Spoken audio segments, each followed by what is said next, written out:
Hello दोस्तों, welcome to market trends. Market trends में आपका स्वागत है दोस्तों। तो दोस्तों, जो बिगिनर्स होते हैं उनके पास बहुत सारे स्टॉक मार्केट को लेके क्वेश्चंस होते हैं। उनमें से ही 3 क्वेश्चंस पे आज हम बात करेंगे। तो पहला जो क्वेश्चन ज्यादातर रहता है कि स्टॉक खरीदने का मतलब कौन सा सही समय रहता है, या फिर ऐसा कौन सा टाइम है जो मतलब बेस्ट रहता है कोई भी स्टॉक खरीदने के लिए।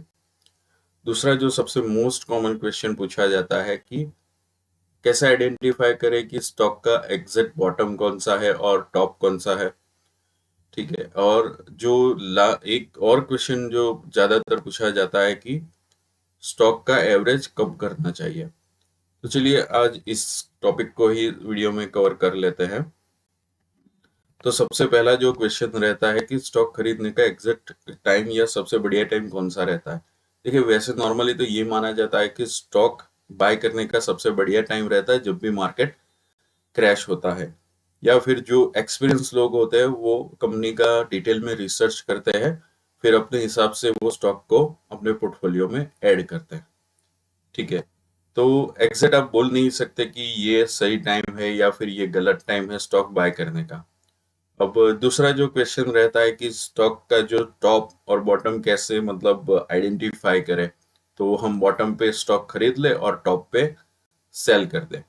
तो देखिए, ऐसा कोई भी स्टॉक मार्केट में रूल्स नहीं है, या फिर मतलब ऐसा कोई भी तरीका नहीं है जिससे आप ये पता कर पाए कि स्टॉक का बॉटम कौन सा है और स्टॉक का टॉप कौन सा है। ज्यादातर बिगिनर्स होते हैं यही क्वेश्चन करते हैं कि हम बॉटम पे परचेस कर ले और टॉप पे सेल करके पैसा बना ले। तो देखिए, ऐसा बिल्कुल भी पॉसिबल नहीं है। इसको हम एक केस स्टडी के हिसाब से समझते हैं। तो देखिए, राकेश झुनझुनवाला एक लेजेंडरी स्टॉक मार्केट इन्वेस्टर है, और शायद ही इन्हें स्टॉक मार्केट में कोई ऐसा होगा कि जो नहीं जानता होगा। तो इन्होंने क्या किया था, इन्होंने 2013 में एक कंपनी थी DHFL करके, उसके स्टॉक खरीदने शुरू किए थे। और कब तक खरीदे थे, अप टू दी 2018 तक उसको परचेस किया था और एवरेज किया था। ठीक है। तो उनकी एवरेज तब कितनी निकली थी, तो 250 से 350 रुपया पर शेयर माना जाता है कि उसकी एवरेज उन्होंने की थी। अब कितने स्टॉक खरीदे ही थे, या फिर मतलब कितना इन्वेस्टमेंट किया था, तो देखिए ऐसा माना जाता है, पर या फिर ऐसे रिकॉर्ड्स है कि उन्होंने 250 करोड़ रुपए इन्वेस्ट किए थे कंपनी में। कौन सी कंपनी में? DHFL। ठीक है। और कितने शेयर खरीदे थे? 1 करोड़ शेयर उन्होंने परचेस किए थे 2013 से लेके 2018 तक। मतलब उन्होंने स्टॉक भी खरीदा, उसको एवरेज भी किया।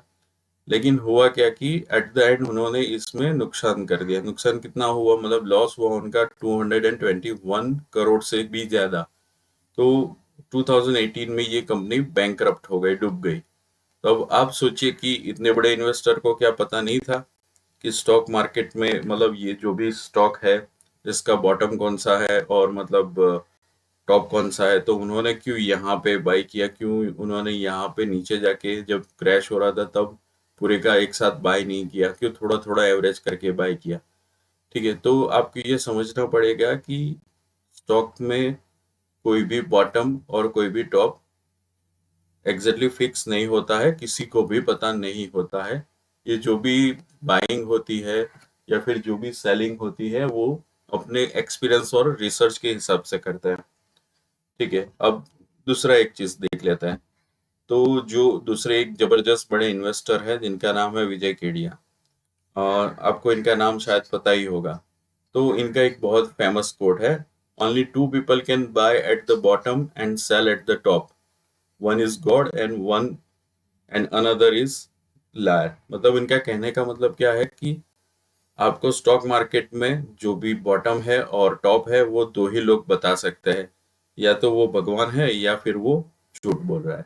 ठीक है। तो इतने बड़े इन्वेस्टर को जो 100 150 करोड़ का भी एक एक कंपनी में आराम से इन्वेस्ट कर लेते हैं, उनको खुद को नहीं पता कि स्टॉक मार्केट में बॉटम कौन सा रहता है स्टॉक का, या फिर टॉप कौन सा रहता है। ठीक है। तो आपको अगर कोई बोल रहा है कि भाई मैं तेरे को बॉटम बता देता हूँ, तू परचेस कर लेना, और मैं तेरे को टॉप भी बता दूंगा, तो तब तू सेल कर देना, तो देखिए आपको ऐसी कोई भी टिप्स या ट्रिक्स में नहीं पड़ना है, ठीक है? ऐसा पॉसिबल ही नहीं है स्टॉक मार्केट में कि आपको कोई एग्जैक्ट टॉप और बॉटम बता दे। चलिए अब आ जाता है हमारे तीसरे क्वेश्चन पे।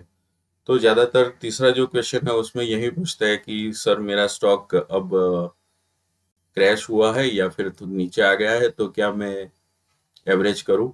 तो हाँ, एवरेज करनी चाहिए। एवरेज करना एक अच्छी बात है। देखिए, एक साथ किसी भी स्टॉक में पैसा लगाने से बेस्ट तरीका है कि आप एवरेज कीजिए। थोड़ा-थोड़ा पैसा लगाइए, जब भी स्टॉक नीचे आता है तो आप उसमें इन्वेस्ट अपने रिसर्च के हिसाब से कर सकते हैं। तो स्टॉक में एवरेज करना चाहिए, एवरेज करनी अच्छी बात है, इससे आपकी वेल्थ में भी ग्रो होगा, ठीक है? लेकिन उससे पहले आपको कुछ चीज़ें ध्यान में रखनी है। तो जब भी स्टॉक आपका कोई भी पोर्टफोलियो में है वो नीचे आता है तो आपको सबसे पहले ये चेक करना है कि वो कंपनी में इंटरनल इश्यू है या एक्सटर्नल इश्यू है। देखिए अगर एक्सटर्नल इश्यू है तो कोई प्रॉब्लम नहीं है, जैसे कि मान लीजिए कि कोरोना आ गया या फिर आप समझ लीजिए कि अभी जो वॉर चल रहा है, ठीक है? तो ऐसे में कोई भी स्टॉक नीचे आ सकता है, वो कोई बड़ी बात नहीं है। जब भी स्टॉक मार्केट स्टेबल होगा, जब भी मतलब ये वॉर वॉर खत्म हो जाएगी, तो फिर से वो स्टॉक बढ़ने लगेंगे। तो ऐसे में आपको थोड़ा बहुत रिसर्च करके अपने स्टॉक में एवरेज करना है या फिर आप स्टॉक में एवरेज कर सकते हैं। अगर इंटरनल इश्यू है जैसे कि बिजनेस का कोई फ्रॉड हो गया या फिर कंपनी खत्म हो गई या फिर उसमें कुछ ईडी की रेड हो गई या फिर जो बिजनेस चलना चाहिए उस हिसाब से नहीं चल रहा है, उसमें कुछ मतलब डेब्ट बढ़ रहे हैं, ऐसा कुछ हो रहा है, बैलेंस शीट अच्छी नहीं हो रही, तो ऐसे कुछ भी इंटरनल अगर इश्यूज रहता है ना, तो उस केस में आपको स्टॉक में इन्वेस्ट नहीं करना है या फिर मतलब एवरेज बिल्कुल भी नहीं करनी है, ठीक है? तो आपको पहले इश्यू देखना है कि स्टॉक नीचे क्यों आ रहा है। ऐसा नहीं है कि हाँ भाई चलो स्टॉक नीचे आ रहा है तो अच्छी बात है, हम परचेस करेंगे और अच्छी एवरेज बन जाएगी, ठीक है? तो आपको बिल्कुल भी ऐसा नहीं करना है। कुछ भी करने से पहले स्टॉक मार्केट में आपको रिसर्च करना है, वो स्टॉक के जो भी न्यूज़ आते हैं उसके साथ आपको अपडेट रहना है। देखिए कहने का मतलब क्या है कि आपको फोकस करना है बिजनेस के परफॉर्मेंस पे, ठीक है? बिजनेस का परफॉर्मेंस अगर अच्छा है तो आपको प्रॉफिट आज नहीं तो कल भी मिलेगा ही मिलेगा, ठीक है? ऐसा नहीं है कि नीचे आ गया तो ले लिया, एवरेज कर लिया और बाद में हमको पता चला कि भाई ये तो कंपनी ही बंद हो गई या फिर अभी स्टॉक ही खत्म हो गया। जो स्टॉक हमको 50 रुपए में हमने खरीदा था, एवरेज कर करके हम 10 रुपए पे ले आए और एकदम से पता चला कि कंपनी तो खत्म ही हो गई। तो ऐसा बिल्कुल भी आपको नहीं करना है। आपको जब भी मार्केट में कोई भी मूवमेंट करना हो अपने पोर्टफोलियो में, तो सबसे पहले आपको फोकस करना होता है कंपनी के परफॉर्मेंस के ऊपर। उसके बाद ही डिसीजन लेने होते हैं। देखिए जो भी कोई भी स्टॉक होता है, पूरी स्टॉक मार्केट में कोई भी स्टॉक हो, कभी ना कभी आपको मौका देगा एवरेज करने का, चाहे कोई भी हो, ठीक है? ऐसे बहुत से मतलब समय आता है जब भी आपको मतलब एवरेज करने का टाइम मिलेगा। जैसे अभी वॉर चल रहा है तो बीच में मार्केट काफी क्रैश हुआ था। 2008 में काफी मतलब मार्केट क्रैश हुआ था। उससे पहले जो 9/11 का हमला हुआ था तब भी स्टॉक मार्केट काफी क्रैश हुआ था। कोरोना का टाइम था, तो मतलब ऐसे बहुत से इंसिडेंट आते हैं। बीच में रशिया और यूक्रेन का वार हुआ था तो भी मार्केट मतलब काफी नीचे आया था। तो आपको मार्केट चांस देता है, बस आपको वेट करना होता है। स्टॉक मार्केट में आपको पेशेंस रखनी होती है। Patience is the most important part in the stock market. तो दोस्तों आशा करता हूँ कि वीडियो से आपको कुछ सीखने को मिला होगा, कुछ इन्फॉर्मेशन मिली होगी। तो वीडियो को लाइक कीजिए, चैनल को सब्सक्राइब कीजिए और हमारे वीडियो को ऐसे जो भी बिगिनर्स हैं उनके साथ शेयर कीजिए। मिलते हैं अगले वीडियो में। Thank you.